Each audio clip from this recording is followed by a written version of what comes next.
Hello, it's Greg Harrelson here again with Century 21 in Myrtle Beach, South Carolina, standing here with Wanda Lindstrand with Palmetto Mortgage, also in Myrtle Beach.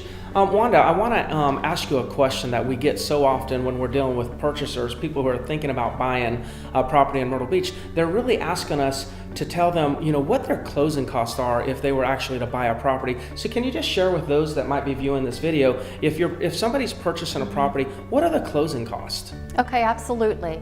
When an individual is purchasing a property, your closing costs that are associated with the loan, you're going to have the attorney fees. You're going to have possibly an underwriting fee, but some lenders do not have an underwriting fee. There may be a flood certification fee to verify if the property is in a flood zone. That flood certification fee can vary anywhere from $19 to $25. And if a property is in a flood zone, they would be required to carry flood insurance. That's a federal regulation. Attorney fees is just dependent upon the attorney that they're planning on using in the area.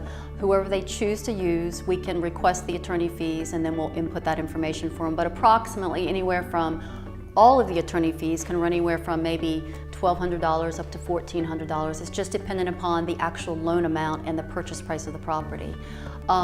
There could be a credit report fee, just the initial credit report that you're pulling on an individual.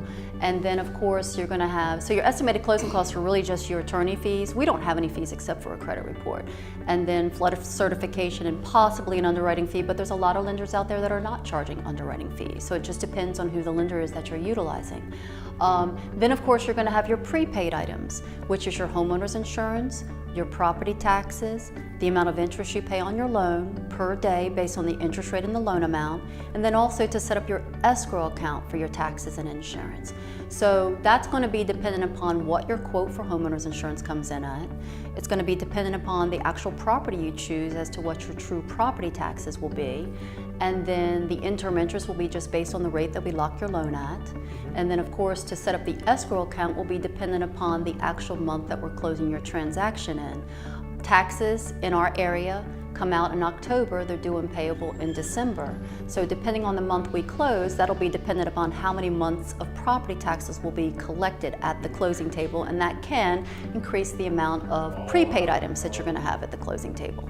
Well, good. That's quite a bit. So for those that are listening to this video, they might be like, wow, that seems to be a lot of different things that they would have to manage. But I'm assuming as their mortgage lender, you probably kind of walk them through that whole process and figure all that out for them. Is that what? Absolutely. So by the time I'm issuing that pre-approval letter, I'm actually letting them know what their estimated closing costs are and what their estimated prepaid items are to give them what the total cost on their loan on. So figure your closing costs are usually approximately $2,100, maybe up to $2,500 depending on the property that you're purchasing, and the prepaid items is really just dependent upon that property as to what that's going to be. Well, that doesn't sound bad at all. So if there's any other questions that you have regarding lending or purchasing property, please reach out to us. Our commitment is to be a real estate resource for you. I'm Greg Harrelson with Century 21. We have Wanda Lindstrand with Palmetto Mortgage. Thank you so much.